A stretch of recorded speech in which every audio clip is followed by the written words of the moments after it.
This week, Marta, my beloved, defended her dissertation at the Iliff School of Theology in Denver on intersectional feminist worship practice. And it was a profound moment. I was able to join her on Thursday in Denver for that process. And she told a story I want to tell you. And it may be a story I've told you before, but when we were younger, if Advent came, if Lent came, if these religious holidays came, we would gather the kids around the table and we would do these rituals. And so, during Advent, Mary and Joseph would be making their journey to the place where Jesus was born. And in the spring, for Lent, we would talk about the coming of spring and the coming of Easter. And finally, she said, I want to figure out if all this faith formation that we're doing in the liberal tradition, her as a Congregationalist, me as a Unitarian Universalist, is it kicking in? Is it landing? So she said, is it landing? Are the kids absorbing any of this stuff?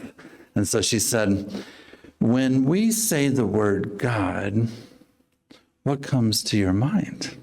Nora, my oldest, and she was just a little baby at the time, Nora, my oldest, she was probably 10 or something, said, God is love. Now, we could live with that. We were pretty happy with that. And Nick, who was probably 8 or 9 at the time, said, God is the earth. We could live with that. And when I've told this story for the last 10 years, that's where it ended. And I was like, we were so proud. We were like, look at us. And, Marta tells the story differently. She says that when the kids engaged in that, they knew the blessing and the curse of having 2 parents as ministers, right? But she said, Nina, who just finished her sophomore year at Palmer High School in the Springs, just on Friday, Nina was probably 7 or 6. And Nina said, God is a mama hug. God is a mama hug. For some reason, I had missed that. Yeah, you're getting a little teary, right? Yeah. I had missed that. I didn't remember Nina saying that. So for me, it was just love and the earth. But she told this story on Thursday. I remembered back, and I was like, oh yeah, Nina was there. I grew up in a tradition that took the Bible very seriously. We knew those stories. And we knew the Noah story. Earlier I probably would have known exactly what verses it was. But the tradition of my growing up, it told us what life was to mean for each one of us. And at the center of what life was to mean for each one of us was a distant male sky God. Not that there's anything wrong with a distant male sky God, but that was what was being told to us. And because it was a Protestant church, I missed out on the importance of Mary, for instance. I didn't have access to the divine that looked like Mary, right? My friends who went to Costa Catholic School did, and I saw their candles and their altars and stuff. And I was like, probably looked down on it. But I missed out on this Mary tradition where when Mary agrees to be a God-bearer, which who among us isn't invited to be a bearer of some goodness and beauty and justice and peace and love and earth and mama hugs. When she's invited to be a God-bearer, she says, the lowly are risen up and the mighty have been cast away from their thrones, putting her right in the tradition of the great Jewish prophets. I didn't have access to that, Mary, right? Because that wasn't the image of the sacred that was being given to us. I sure enough didn't have access to Ostara. Is that how you say it? Ostara? No. I mean, we barely could do the female images that were in the biblical tradition, and we didn't do those very well. But we sure enough didn't have these images of goddesses like Ishtar. Well, yeah, Ishtar, the one that I'm thinking of, the goddess of, war and love, all this fluidity. Don't put me in a box around my gender, Ishtar says to us. I didn't have an image of Ostara. I didn't have an image, so much so I don't even know how to pronounce her name. I didn't have that image of this goddess of renewal and new life to access the sacred image in a way that was different than that male sky god. I didn't have an image of, in the biblical tradition, there's a woman, I think her name is Shafar, and she is asked by the Pharaoh, she's a midwife, and her daughter-in-law is a midwife, and she's asked by the Pharaoh to kill all the male boys that are birthed to these Israelites that the Pharaoh was getting concerned about. And I didn't have access to this story. She refuses. I will walk towards life, she says. I will walk towards love. I will walk towards community and resist and stand against the power of the Pharaoh. Right? I didn't have access to that story. Right? That's a great story. Yeah. Right? I didn't, sure enough, have access to the story of Mary Magdalene. Mary Magdalene in the biblical tradition is the apostle of the apostles.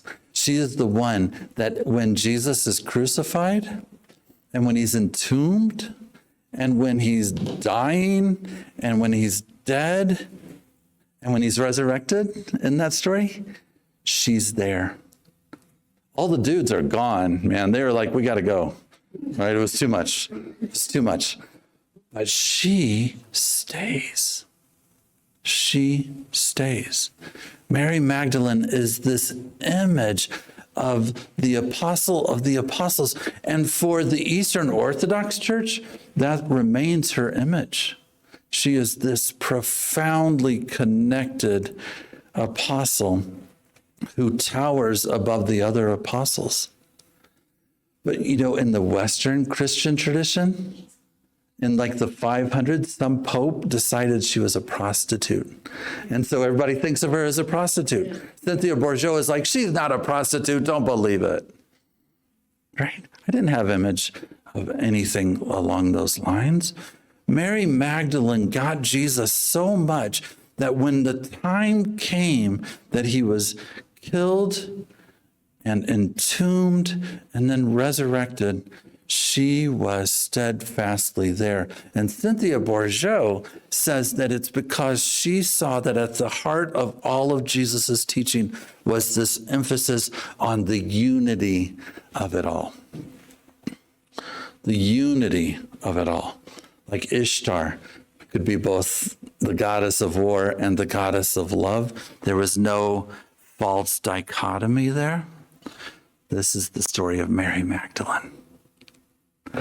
I didn't have access to images that took me into creative and playful images of the sacred or the divine because it was scary for the establishment, it was scary for my faith leaders to encourage that kind of thing. Because what we had to have was one image of a faraway sky god who was always trying to protect us from our bumbling. I didn't have a mama hug image. like Nina did.